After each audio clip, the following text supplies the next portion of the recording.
do it. People are messaging me on Facebook. I don't give a shit. Alright.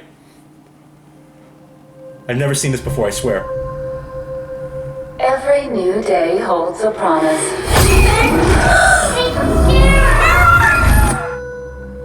You can waste it, or spend it advancing yourself. A productive employee is a happy employee. Anyone can rise to high caste level. Your possibilities are infinite.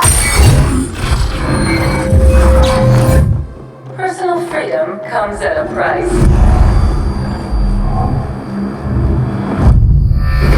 Be wary of policy breakers in our midst. Oh, she looks great.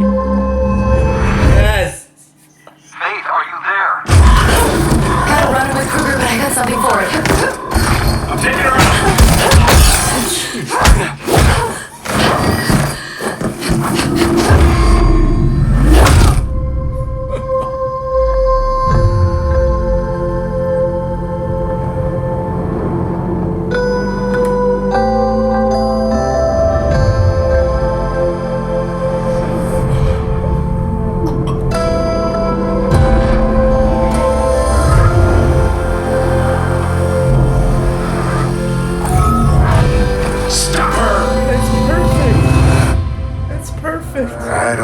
What's coming, Faith.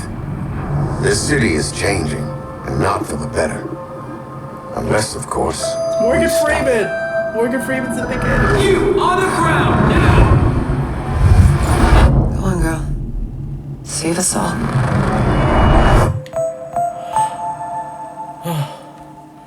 Oh my god. I had to pause the stream for that. Oh shit, she's talking about it! Fuck! She's talking about it on stream. From a careless young woman to a fierce heroine who opens the eyes of an entire city. She's not your usual video game hero. And because this is a truly immersive first-person experience, you're not just watching the events unfold in front of you. You are Faith. She is graceful, elegant, and as efficient as she is powerful. She doesn't need any guns. Faith combines her momentum, martial arts combat, and her mastery of the environment. This environment is the City of Glass, built on the latest version of our Frostbite engine. It's beautiful and stylized. But behind the beautiful facade lies a dark truth. The city is ruled by the corporations, led by this man, Gabriel Kruger. There is no individual freedom. There is no privacy. You'll uncover these secrets as you explore the city on your terms. There's plenty for you to do, and we're giving you the freedom of choice. There are story missions, activities like time trials and races, and environmental puzzles. Most importantly, there are no levels. There are no loading screens. You are truly free roaming. Fluid movement and combat in first person. Running free in a beautiful, massive city, experiencing the rise of Faith. This is her origin story. And for those of you here at E3, you can come by and play for yourself at the EA booth. Here's the world premiere of Mirror's Edge Catalyst, captured fully in engine, coming February 23rd, 2016. It's coming soon. I saw this trailer, we just saw it. Every new day holds a promise.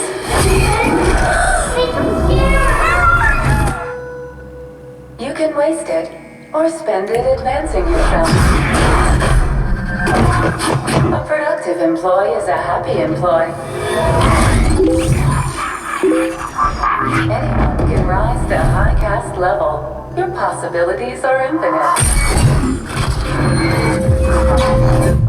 Personal freedom comes at a price.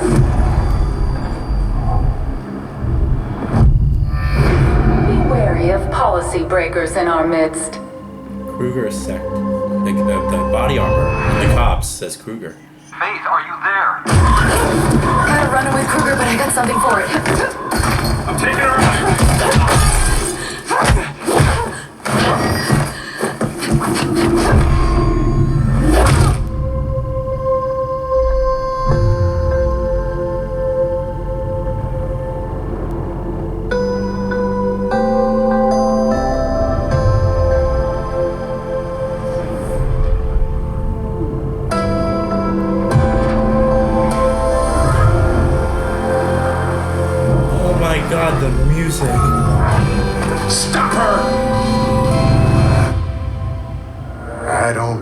that's coming, Faith.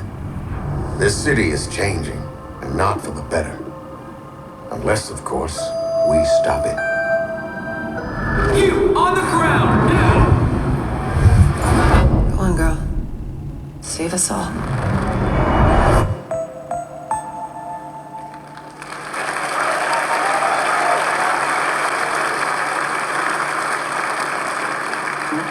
With the 42nd pick in the 2010 NFL Draft, New England Patriots select Rob Gronkowski, tight end.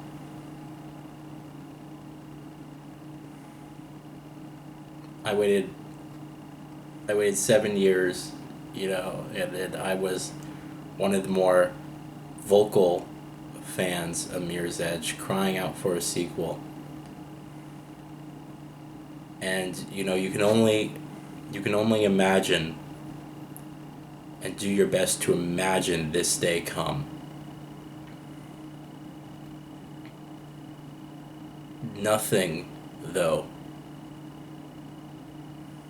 nothing at all can compare to what it actually felt like just now.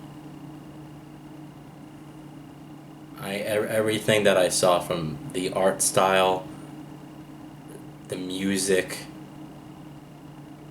the graphics,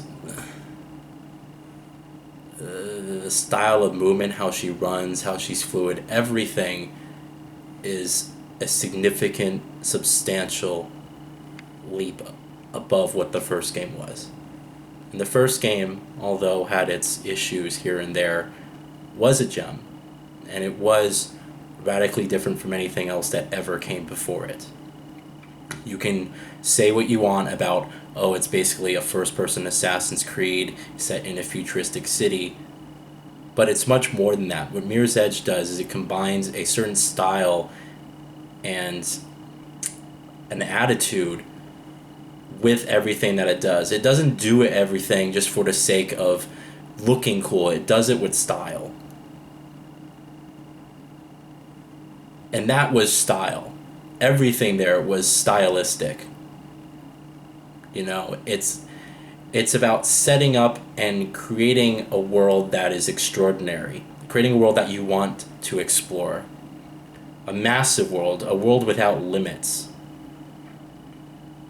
You know, a world full of stories and tons of potential to do what you want within it at any given moment in time. And Mirror's Edge had the gameplay, the perfect gameplay, to create an open world game for. And although they went with a linear route in the first one, and it was just a test, you know, it was for them to see how far they could push it. Although they went with a linear style of gameplay,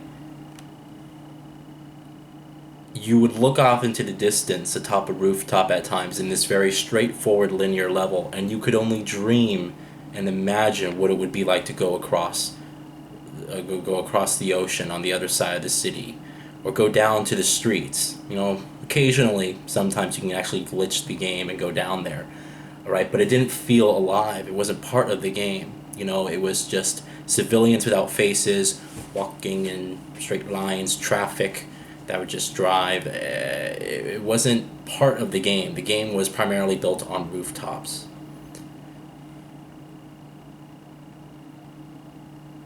There's nothing in that gameplay that I saw that made me worried whatsoever. There's no gunplay, which, to be honest, the first time I played Mirror's Edge, I didn't use any guns. There's there seems to be a much more interesting story. The story was the weakest part of Mirror's Edge. The weakest part was the story.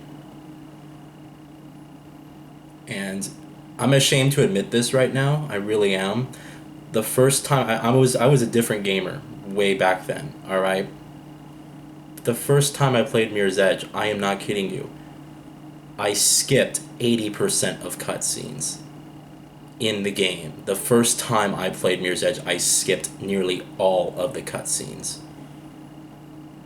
Because it was so uninteresting. I was so uninterested in what was going on with Faith and the characters. And the gameplay was so perfect, so mesmerizing, so unique and unbelievable, elegant, stylistic, that all I wanted to do was to get back in the game and play.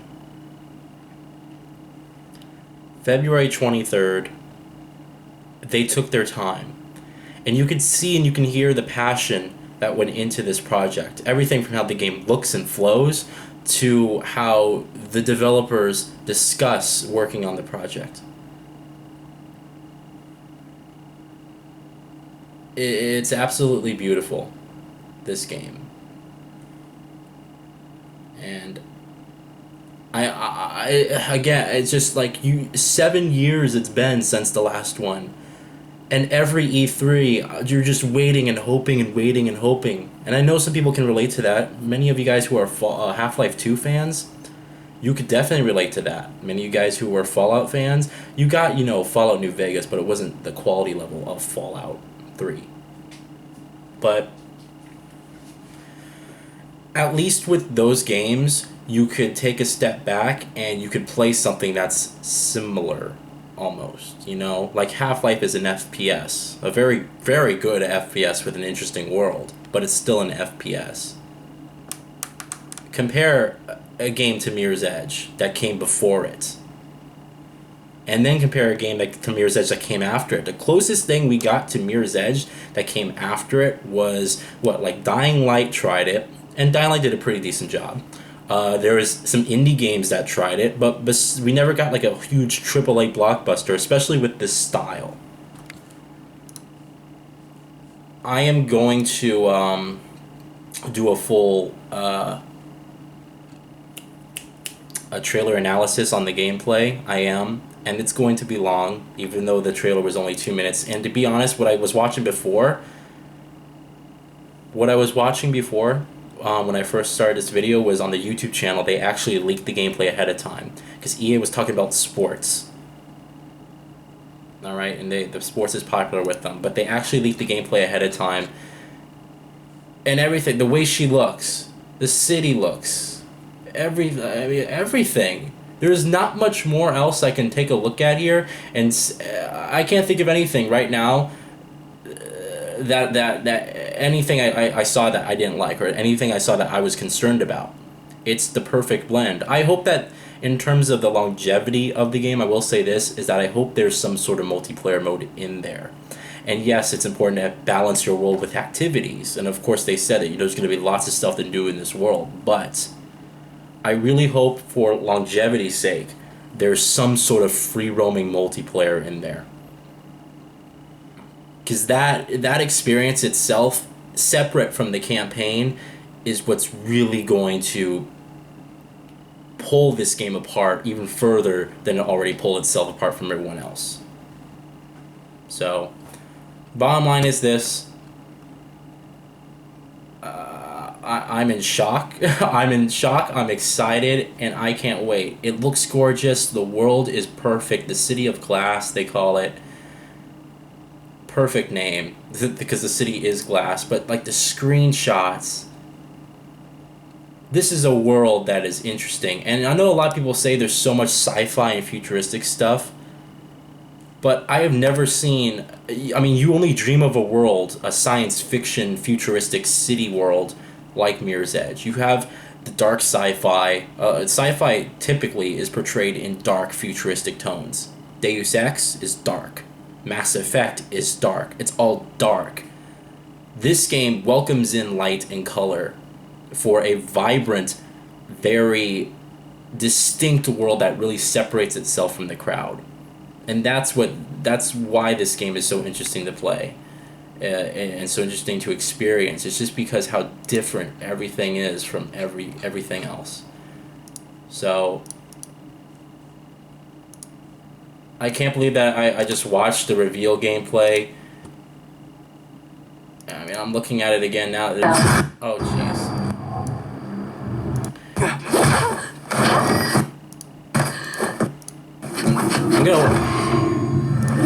I wonder if this confirms, because there's this move during the 1 minute mark in the trailer where she climbs up a wall and it goes to third person, and there is actually a rumor for combat that there's like third person takedowns where you'll climb up a wall or do some special takedown on an enemy, and it'll change to a third person perspective, and you'll take down the enemy. So I wonder if that's exactly how it is. But I love, like, I saw the box art and I saw that they changed her face, and never mind, they kept her face perfect, and she has that same look, a younger look. And look at this. The music in particular, and how you pull yourself up and you see this beautiful night city. I'm not going to talk about it anymore because I really want to do that trailer analysis and you have to give me time. Alright, but wow. This made my day, and I'm happy. There's not really much else I can say. We got to see the gameplay, and yeah, I'm not at E3 this year, and you know, it really does suck because I want to play the game. I want to go sit there and I want to experience it for myself, you know, but I'm not of that caliber yet, and that's unfortunate, you know, but I think in time, you know, maybe things happen for a reason, and so this will somehow be better for me in the future, alright? But I get emails from EA constantly regarding testing their games, and their test facility is 3 or 4 hours away from my house. And I think I'd be willing, if I was able to get like a friend to come with me, I think I'd be willing to go and test Mirror's Edge, absolutely. I'll drive 3 hours out there.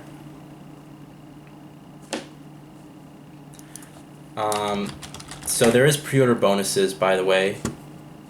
And there's no collector's edition for the game, which I'm actually surprised. The pre-order bonuses doesn't say Xbox One pre-orders. You can pre-order it on Origin, I guess. It says just pre-order Mirror's Edge Catalyst to get the Combat Runner Kit or the Speed Runner Kit. Pre-order the digital download version and receive both the Combat... Okay, so if you pre-order it digitally, you get both kits. If you get it physically, you only get to choose one depending on the retailer that you get it from. I'm just telling you guys right now, I'm getting it on all platforms. I'm getting it digitally on PC, probably.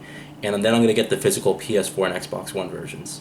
Alright, and there is a stream coming. There's a stream that's going to be coming towards the end of the year when I do build this new computer. And because Fallout 4 is coming out November 10th, I want to have this computer built before Fallout 4. So 4K, playing this game in 4K. Alright, well, I'm going to be late to the PlayStation conference if I sit here and talk about this all day, but the bottom line is, it's a great frickin' day. And I am so happy, I'm so thrilled, I'm so shocked that I'm sitting here all these years later begging for a sequel, finally getting confirmation, and finally seeing for the very first time how it actually looks. This is the best feeling right now. Thank you guys so much for watching this. Remember, I'm going to be doing a trailer analysis, and there's more E3 content to come. Alright, thank you guys so much. All you guys who are Mirror's Edge fans with me, because I know I get a lot of you guys because I really love this game and I report on it constantly. But all you guys who are Mirror's Edge fans with me, and I mean, you understand. You understand.